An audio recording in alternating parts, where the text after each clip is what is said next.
Hutan Leuser, salah satu wilayah konservasi penting di muka bumi. Kekayaan yang dimilikinya adalah penopang hidup bagi lebih dari 4 juta orang yang tinggal di sekitarnya.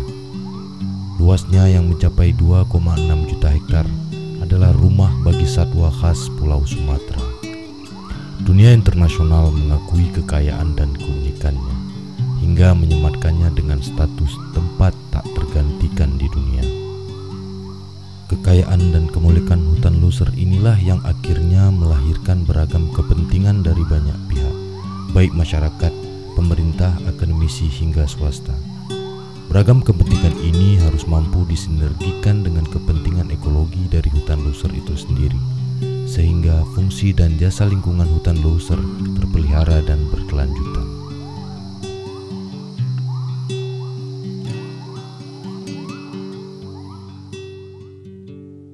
Saya kira kepentingan pariwisata terhadap hutan Leuser cukup besar, karena saya pikir hutan Leuser adalah salah satu yang bisa mendongkrak pariwisata di Kabupaten Gayo Luas. Dan kita harap kedepannya Leuser ini semakin dikenal di dunia, karena sebagaimana kita ketahui bahwa Leuser ini adalah salah satu paru-paru dunia. Hutan Leuser itu memang harus dilakukan perlindungan dan pengelolaannya agar tidak rusak, tapi akan kita jadikan hutan Leuser itu tempat penelitian dan juga kawasan penyangga hutan di Kabupaten Aceh Selatan yang harus kita lakukan pengelolaannya secara berkesinambungan dan berkelanjutan. Ya, kalau menurut saya masalah hutan itu, pentingnya hutan untuk masyarakat itu adalah untuk pelindungan air. Iya. Keperluan kita itu selalu serba ada air, maka kalaupun ini misalkan tidak dibenahi, maka mungkin di turunan di anak cucu kita bakalan terjadi kekeringan ataupun bencana.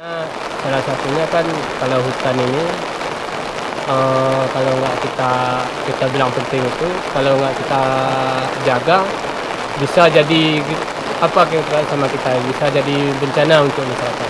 Bahkan untuk menjaga hutannya agar hutan tetap terlindungi, nggak ditebang-tebang seperti pohon yang besar-besar kan, agar kami ini nggak kebanjiran. Kondisi hutan yang sehat tentulah menjadi harapan banyak pihak agar jasa lingkungannya dapat terus dirasakan, dan untuk itu perlu didukung dengan sistem pengelolaan yang cerdas dan bijak.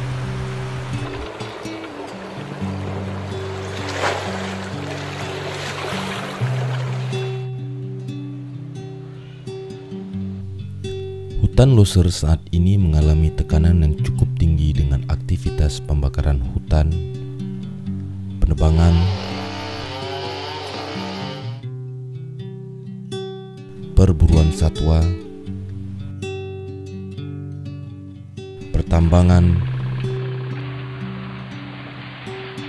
pembukaan lahan tanpa kajian, hingga wacana perubahan status dari zona inti menjadi zona pemanfaatan. Desakan ekonomi di masyarakat, kebutuhan pembangunan dan tuntutan akan peningkatan jumlah pendapatan daerah dan provinsi adalah hal yang mau tidak mau harus dipenuhi. Ancaman serius Leuser itu ada beberapa hal sebenarnya.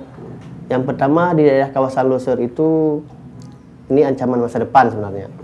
Itu di Leuser adalah banyak terdapat kandungan mineral. Ini salah satu menjadi ancaman ke depan. Sudah dipastikan ketika kandungan mineralnya ada, itu akan banyak pengusaha yang akan masuk. Yang kedua, di situ juga ada perubahan masyarakat. Sehingga perubahan masyarakat ini walaupun dia nebang satu batang, tapi habisnya 1 minggu, kalau terus berlanjut kan juga menjadi akibat yang tidak bisa ditanggulangi juga nanti. Sehingga harus ada perlakuan khusus bagaimana Leuser itu tetap lestari, rakyatnya sejahtera sampingnya. Ancaman terhadap hutan Leuser adalah masalah yang semakin hari semakin besar dan memicu bencana terutama banjir, tanah longsor, dan kekeringan. Kesadaran, kepedulian, pola pikir, serta perencanaan bijak akan kelestarian hutan loser adalah modal dan solusi untuk mewujudkan keberlanjutan jasa lingkungan dengan pola kolaboratif multi pihak. Pemerintah Aceh juga saat ini kan sudah baru saja menetapkan kanun Aceh nomor 7 tentang kehutanan.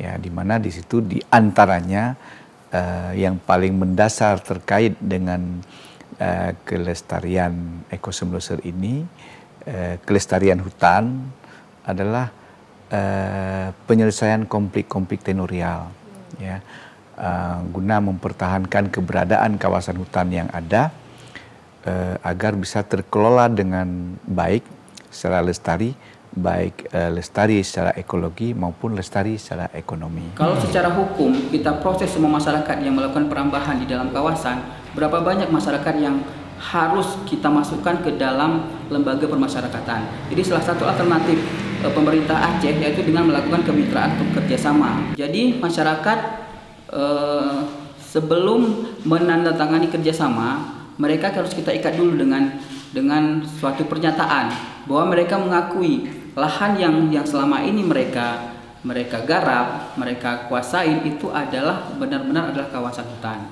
dan mereka hanya berhak dan diberi kewenangan untuk mengelola, khususnya dalam pengolahan hasil hutan bukan kayu dan jasa lingkungan. Lestari melihat bahwa sebelum mencapai ke pengelolaan maka perlu diikat para pihak masyarakat. Kita mencoba untuk melakukan pendekatan berbasis DAS. Ada suatu kawasan di mana ada beberapa desa, ada banyak masyarakat yang melihat kebutuhan kawasan tadi untuk kepentingan kehidupan. Jadi yang kita lakukan apa? Kita mengajak mereka, apa yang menjadi kebutuhan utama? Misalnya air. Sebuah kawasan dilindungi oleh banyak masyarakat. Masyarakat kemudian mengatur kesepakatan dengan para pemangku kepentingan, dalam hal ini mungkin KPH untuk di kawasan hutan lindung, dan juga dengan teman-teman Taman Nasional bila berada dalam kawasan konservasi. Dari situlah semuanya berawal. Ada kawasan sehingga akhirnya masyarakat tahu ada sesuatu yang kami butuhkan. Pemerintah melihat bagaimana mengapresiasi kebutuhan masyarakat untuk kesejahteraan dan sinergi dengan program pemerintah. Ini yang kita dorong, ini yang kita lakukan bersama-sama dengan masyarakat. Desa Sangir, karena ini adalah sumber air. Mari kita kemarin sudah kita cek mana sumber air yang akan kita hijaukan. Dan termasuk ini dari Pak PDAM, nanti sama-sama dari Pak PDAM, karena Pak PDAM ini adalah pemanfaat. Kalau seandainya tidak ada air, PDAM mungkin itu Pak ya. Kami sarankan, ayo kita bersepakat untuk melindungi sebuah kawasan, bukan untuk masa depan, untuk anak cucu kita, ya, tapi yang paling terpenting adalah untuk generasi sekarang dulu. Proses, sanksi juga membuat kesepakatan, ada kata-kata nih, membuat kesepakatan untuk tetap menjaga kelestarian sungai. Bentuknya kesepakatan antar desa dengan KPH itu wilayah sudah sedikit gaya Pak, jadi semua kita dorong. Ini batasnya di Talindung, yang hijau Pak. Yang agak kuning-kuning ini apa Pak artinya? Sudah terambah. Itu dia.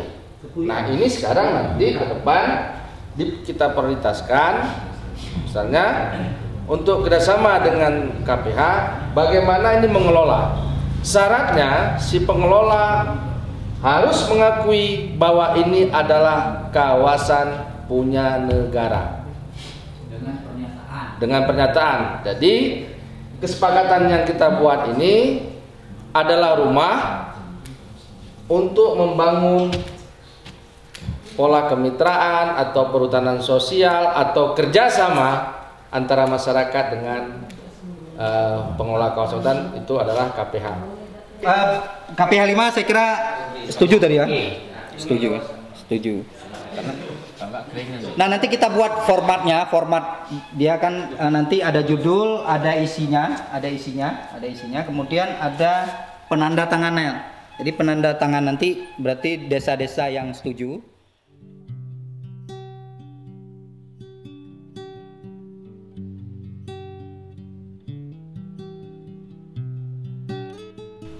Pengelolaan dan pemanfaatan hutan secara kolaboratif multi pihak adalah penyeimbang antara kepentingan manusia dengan kepentingan hutan itu sendiri, yang pada dasarnya bertujuan mempertahankan jasa lingkungan untuk kesejahteraan manusia itu sendiri, dengan melihat potensi dan hutan dari sudut pandang konservasi, sehingga cita-cita hutan lestari rakyat sejahtera terwujud dan nyata terjadi.